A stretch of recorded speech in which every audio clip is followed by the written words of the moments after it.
You know that you're a generational chain breaker. You're ready to liberate yourself from past limitations and perspectives to manifest and quantum leap into your highest potential on your highest timeline.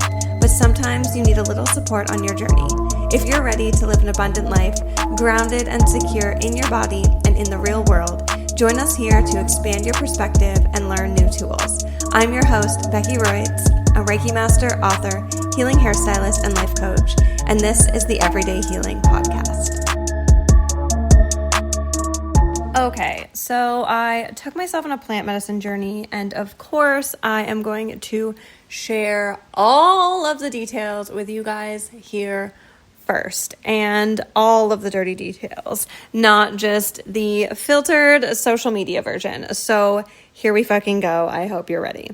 So usually plant medicine for me consists of cacao, which is sacred, but it's fermented chocolate, not a hallucinogen. It is literally just fermented chocolate, and it is a beautiful, beautiful, grounding, heart-opening tool to use in ceremony. However, in this portal energy, I really felt called to pair this with a 300 milligram microdose of mushrooms.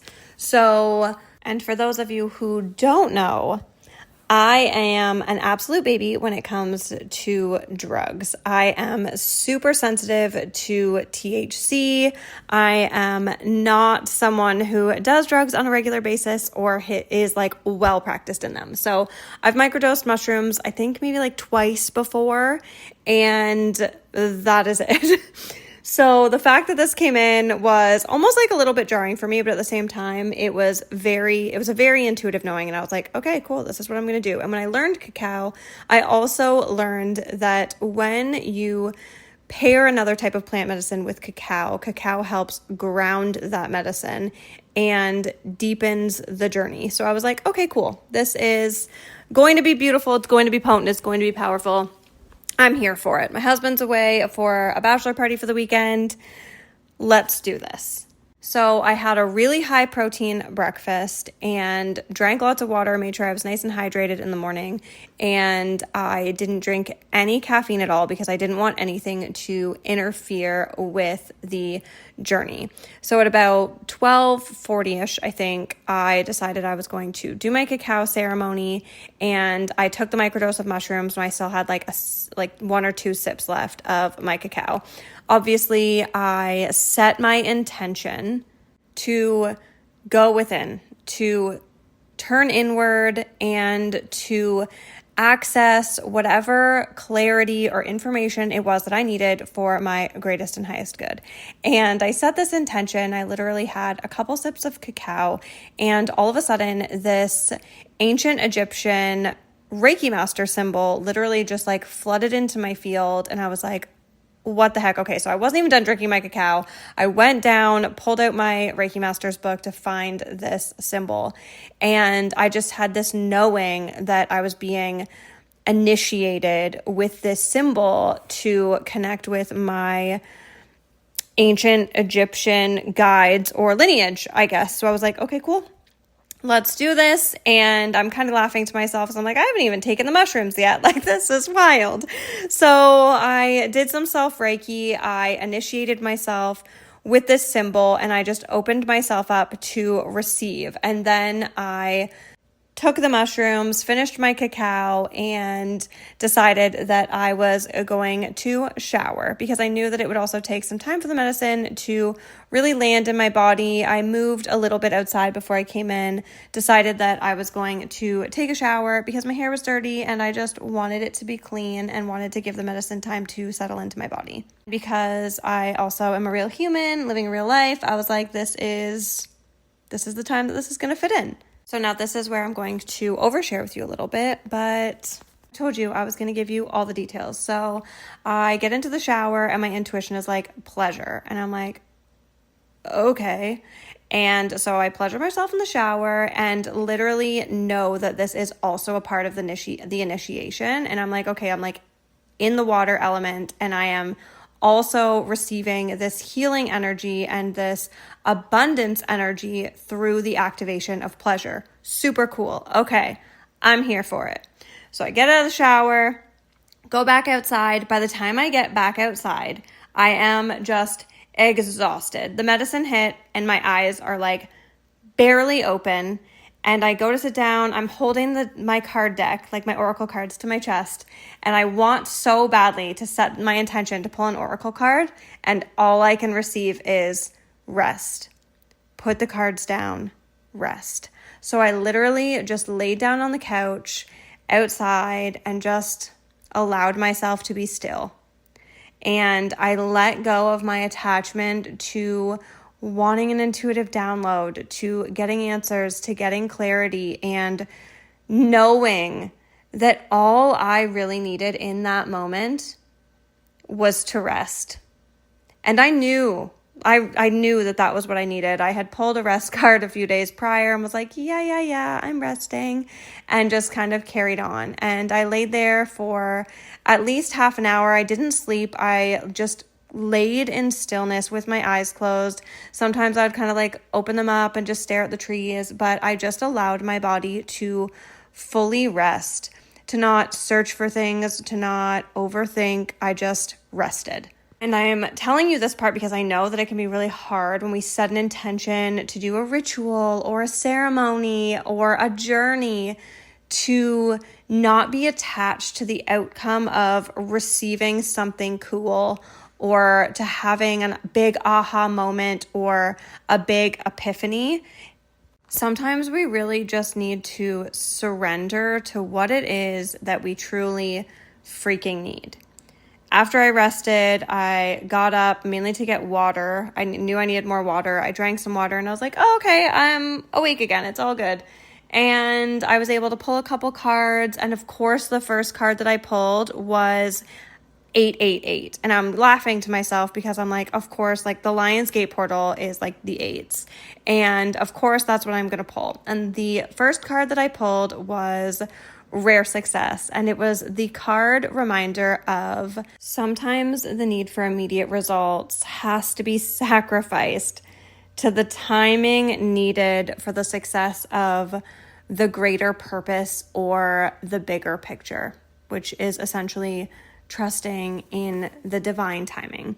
And the second card that I pulled was 444, and it was the power card. And it was the reminder that if you serve love, all other needs will always be met. And it's the deep reminder that the inner strength to overcome any obstacle is always within me, is always within you, is always within us. That our spiritual success is inevitable, and it's only a matter of time before you see and actually feel it in your world. And at this point, I was like, okay, this is beautiful. I am so grateful just even for taking this time of intentionality, because I think that one of, I'm going to say the biggest mistakes that we make on our journey is that we get so caught up in everyday life and in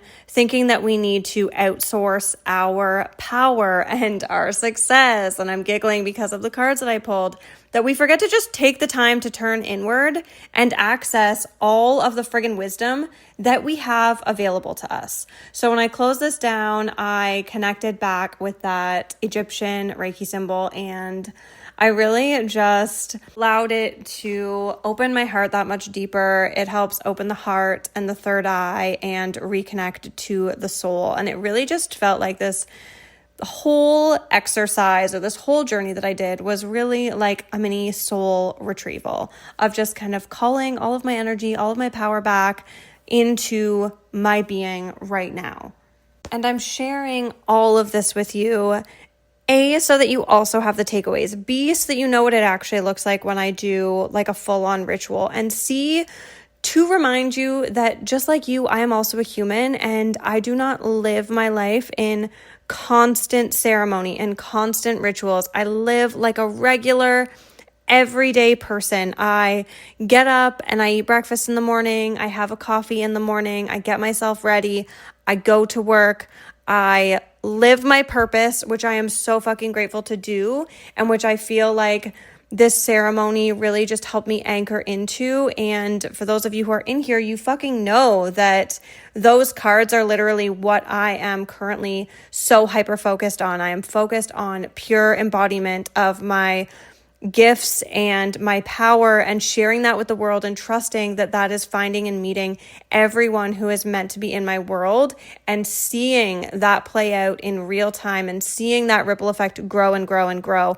And I'm so excited to take you on that journey with me and have you be a part of it, because you know that ripple effect continues to spread out. My ripple effect affects others, and that ripple effect that they take on then ripples out to affect others, just like the work that you're doing ripples out and ripples out further through the people that you're into contact with, and on and on and on. But to kind of wrap us up here a little bit, because I've been rambling on for over 10 minutes, I do just want to read you my final little journal note takeaway, which, yes, is very personal, but I'm also very open to sharing it with you. So this was my closing. My soul knows I'm made of magic.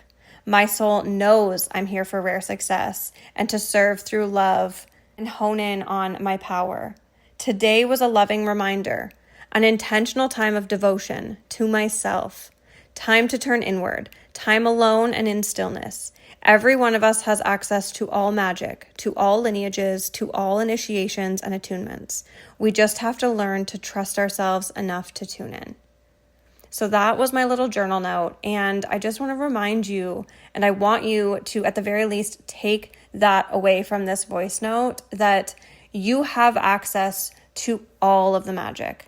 And the more you can do the work, the more you can tune into that self-trust, the stronger that connection is going to feel. You're going to have moments where you're like, oh, I am getting initiated into this right now, and it's just going to happen. I've had this happen with a lot of different Reiki lineages, and people ask me, like, where did that come from? And I'm like, oh, my intuition sent me to this book, and I like the page number dropped in, and there was this Reiki initiation in it, as an example. And the same thing today, like that Reiki symbol just dropped down into my awareness, and I was like, oh, I actually think that I have that somewhere. I'm going to initiate myself with this symbol in the way that my intuition leads me to do so.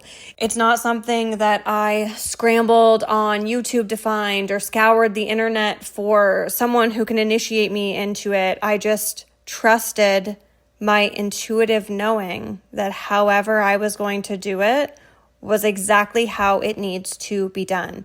And the more work you can do on trusting that intuitive pull, the stronger that is going to get. And I bet you it's already happening, whether it's small or loud and you're just afraid to hone in on it, but just allow yourself the time to turn inward and to trust.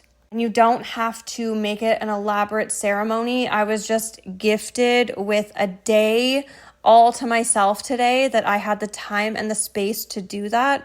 But it can look like small miniature moments over your morning cup of coffee, or with your breakfast, or before you fully fall asleep when your head is on the pillow at night. It doesn't have to be elaborate, but just make sure that you're allowing yourself the time and the space to be intentional with your intuition, with your connection to source, to the universe, to all of the magic that exists and is a part of you, that you do have the capacity and the capability to remember.